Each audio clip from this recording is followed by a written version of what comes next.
Assalamualaikum warahmatullahi wabarakatuh. Jumpa lagi dengan saya di channel Kang Hayat. Kali ini saya akan mengulas tentang apa itu nilai persepsional.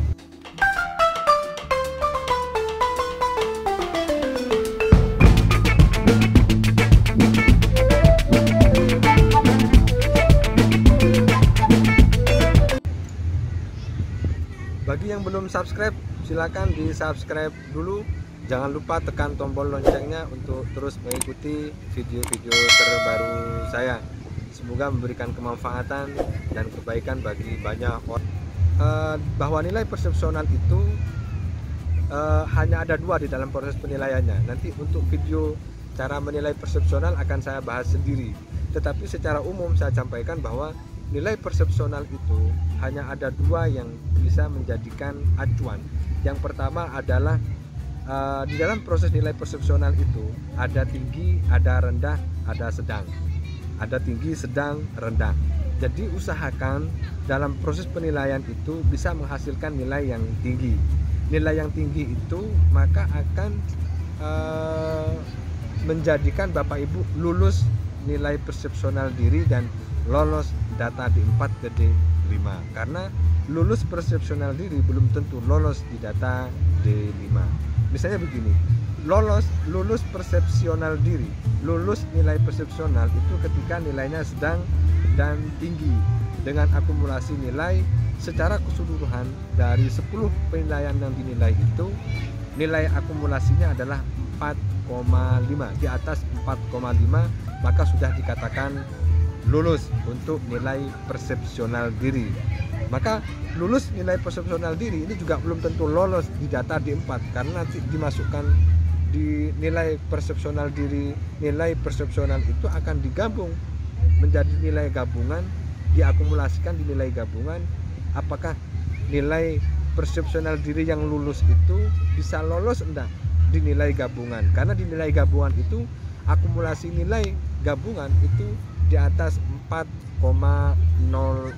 Artinya kalau nilai gabungannya adalah 4,00 maka Bapak Ibu tidak lolos.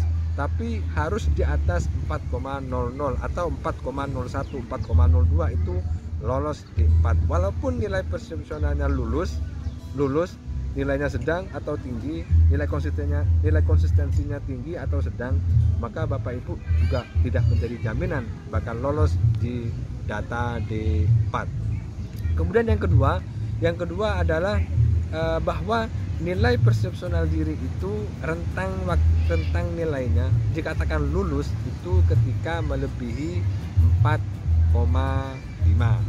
Jadi kalau nilai persepsional Bapak Ibu adalah 4,5 maka Bapak Ibu tidak lulus nilai persepsional diri.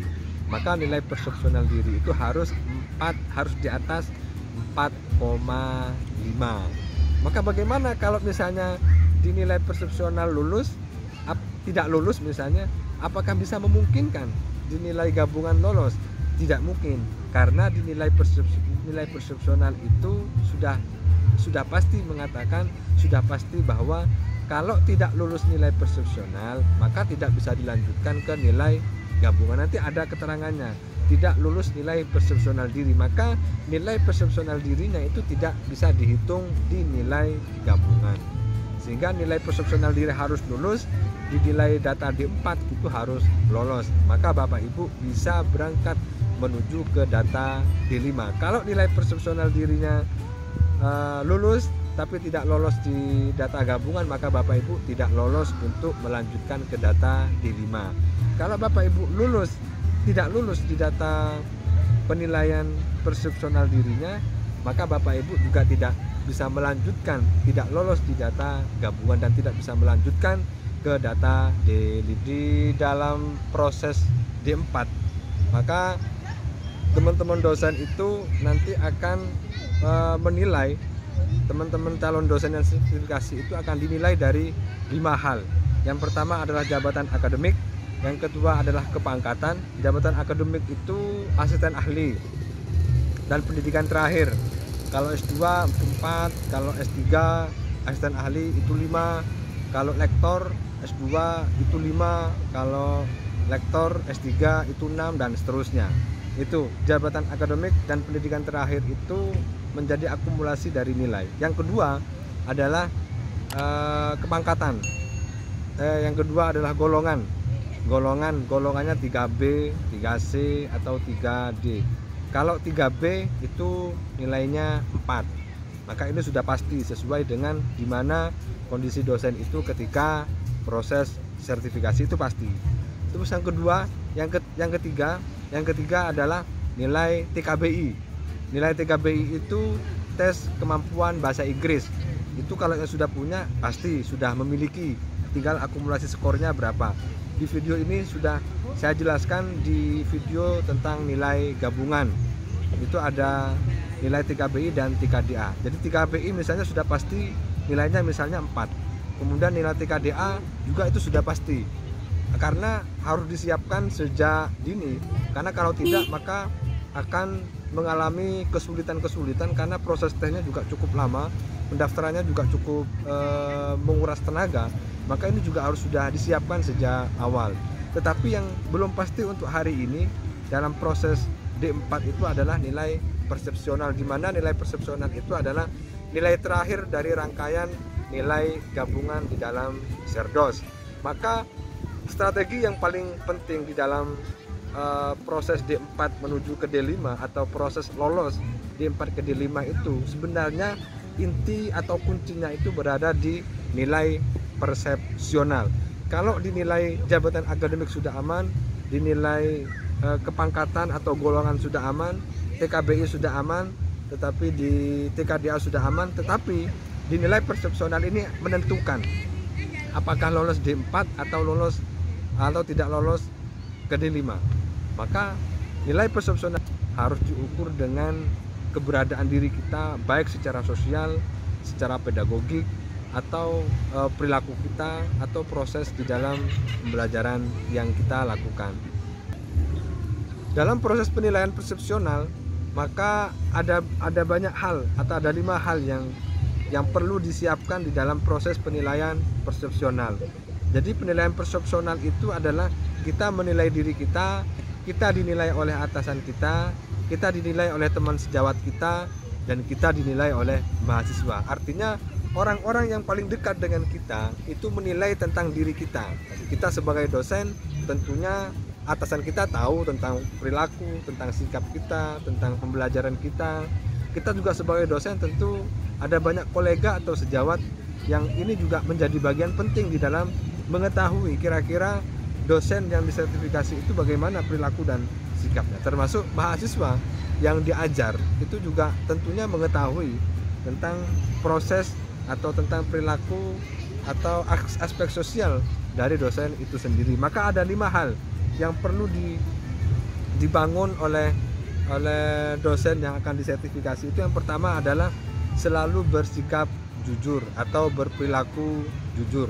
Karena di dalam proses Serdos ini nilai-nilai kejujuran itu yang akan dijadikan sebagai ukuran paling penting di dalam penilaian sampai kepada penulisan deskripsi diri. Maka membangun sikap jujur itu sudah sejak awal Bapak Ibu atau teman-teman dosen yang akan disertifikasi itu bisa dijadikan sebagai fundamen untuk menjadi dosen yang profesional.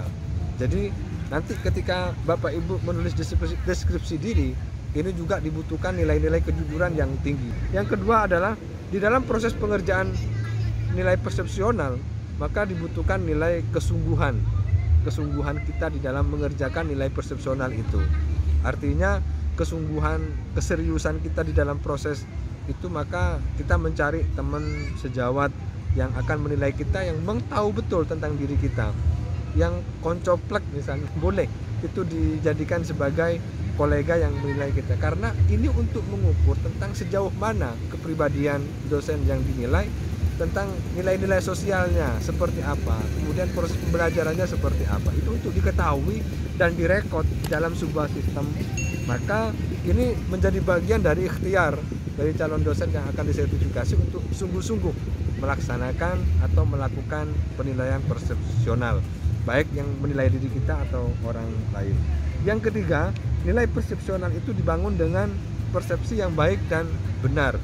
Maka di dalam penilaian persepsional yang ada empat bagian itu merupakan bangunan persepsi yang baik dan benar bagi diri calon dosen yang disertifikasi. Maka membangun persepsi yang baik dan benar itu di dalam diri kita, termasuk di dalam proses pembelajaran, di dalam proses kerjasama dengan sejawat, di dalam mematuhi semua aturan yang ada di kampus, itu menjadi bagian dari membangun persepsi yang baik dan benar. Sehingga ketika kita sudah membangun diri kita dengan persepsi yang baik dan benar tentang kewajiban dan tanggung jawab kita sebagai dosen, maka tentunya secara otomatis yang menilai kita itu akan berpersepsi baik dan berpersepsi benar. Maka semua itu harus berangkat dari diri kita. Yang keempat, memaksimalkan sesuai dengan potensi yang kita miliki. Jadi potensi yang kita miliki ini dimaksimalkan untuk kemudian diabdikan atau disumbangsihkan, dikontribusikan kepada lembaga, kepada bangsa, kepada negara, kepada dunia pendidikan. Maka ini juga harus kita bangun sejak awal, memaksimalkan potensi yang kita miliki itu dengan keterbatasan yang kita juga miliki. Maka ini menjadi penting untuk menjadi modal bagi kita agar kita bisa memberikan kontribusi yang penuh kepada dunia pendidikan, kepada lembaga, kepada bangsa, kepada negara. Jadi jangan menyimpan ilmu yang kita miliki dengan tidak bersharing, berbagi, atau ide-ide atau gagasan-gagasan yang kita miliki tentang proses pembelajaran. Ini juga menjadi penting untuk kita maksimalkan, untuk kita terapkan, untuk kita bangun di dalam lembaga kita agar proses ini menjadi sebuah akulturasi di dalam sebuah lembaga itu yang kemudian bisa dijadikan sebagai role model, misalnya ketika ide dan gagasan kita itu bisa menciptakan sebuah nilai-nilai kebaikan dan kemanfaatan bagi orang-orang di sekitar kita. Yang kelima adalah interpretasi penilaian orang lain itu sejatinya adalah apa yang kita lakukan, baik untuk diri kita sendiri, baik untuk lembaga, baik untuk masyarakat, atau untuk bangsa dan negara. Maka sudah sepantasnya di dalam proses penilaian persepsional itu adalah berkaitan dengan apa yang sudah kita lakukan, berkaitan dengan apa yang telah kita lakukan secara dalam proses pembelajaran, dalam kehidupan sosialnya, dalam kerjasama dengan sejawat, di dalam mengajar kepada mahasiswa dan seterusnya. Ini menjadi sebuah interpretasi yang ini sebenarnya berangkat dari dalam diri kita sendiri. Maka kalau ingin mendapatkan interpretasi yang baik, maka tentunya kita harus berangkat menjadi orang yang baik. Kalau kita pengen diinterpretasikan atau dinilai oleh orang lain menjadi orang yang misalnya peka terhadap kondisi sosial, maka kita harus bisa membangun kepekaan itu dari diri kita sendiri. Sehingga semua proses penilaian persepsional itu adalah bagaimana kita menjadi diri kita sendiri dan membangkitkan semua yang kita miliki itu dengan potensi yang ada. Oleh karena itu nilai persepsional diri itu bisa dibangun sejak awal untuk menciptakan sebuah persepsi yang baik, untuk menciptakan sebuah interpretasi yang baik, untuk menciptakan sebuah penilaian yang baik. Maka kita jangan berharap dinilai baik ketika kita sendiri tidak mampu berperilaku baik. Maka baik di sini secara umum, orang melihat secara umum. Di dalam proses penilaian persepsional itu, penilaiannya adalah secara umum, yang itu menjadi sebuah kesepakatan di dalam lingkup misalnya masyarakat, pembelajaran. Maka di dalam penilaian persepsional itu berkaitan dengan hal umum yang itu menyangkut calon dosen yang disertifikasi. Maka 5 hal itu menjadi sebuah kunci Bapak Ibu yang saat ini sedang dalam proses sertifikasi dosen, atau bagi teman-teman dosen yang masih baru atau dosen muda ini menjadi penting untuk terus selalu berperilaku baik, untuk terus selalu bisa menciptakan sebuah nilai-nilai kebaikan, kemanfaatan bagi banyak orang. Sehingga nanti ketika sudah masuk pada tahap proses serdos, Bapak Ibu sudah tidak khawatir dengan nilai persepsional diri. Karena nilai persepsional itu menyangkut tentang apa yang sudah kita lakukan di dalam proses pembelajaran, di dalam kehidupan masyarakat, di dalam kehidupan di kampus dan seterusnya. Maka berperilaku yang baik, berproses yang benar, dan meningkatkan jiwa sosial yang tinggi serta kerjasama yang produktif di dalam membangun mindset kita sebagai dosen itu menjadi niscaya. Niscaya kita sebagai dosen tentunya berperilaku yang baik. Kita berproses di dosen, baik proses pembelajaran, baik proses sertifikasi dosen, baik proses meningkatkan mutu dan kualitas pendidikan, itu juga bisa dilakukan secara benar. Kemudian menciptakan jiwa-jiwa sosial, jiwa-jiwa kepekaan sosial kepada masyarakat itu juga perlu ditanamkan ke dalam diri kita sebagai dosen, karena kita ini melahirkan sebuah output dan outcome yang optimal untuk peningkatan peradaban bangsa dan negara. Dari input dan proses yang baik, maka akan melahirkan sebuah output dan outcome yang baik. Tugas kita adalah menciptakan itu, berproses, memproses input itu menjadi output dan outcome yang lebih baik. Nah, itu Bapak Ibu, semoga bermanfaat. Tetap harus disiapkan dengan baik semua komponen dan dokumen yang mendukung tentang proses sertifikasi dosen, harus disiapkan secara baik dan benar. Yakin dan optimis bahwa Bapak Ibu akan lolos data D4 dan melaju ke data D5 serta bisa lulus sertifikasi dosen gelombang 2 tahun 2020. Semoga bermanfaat. Terima kasih. Assalamualaikum warahmatullahi wabarakatuh.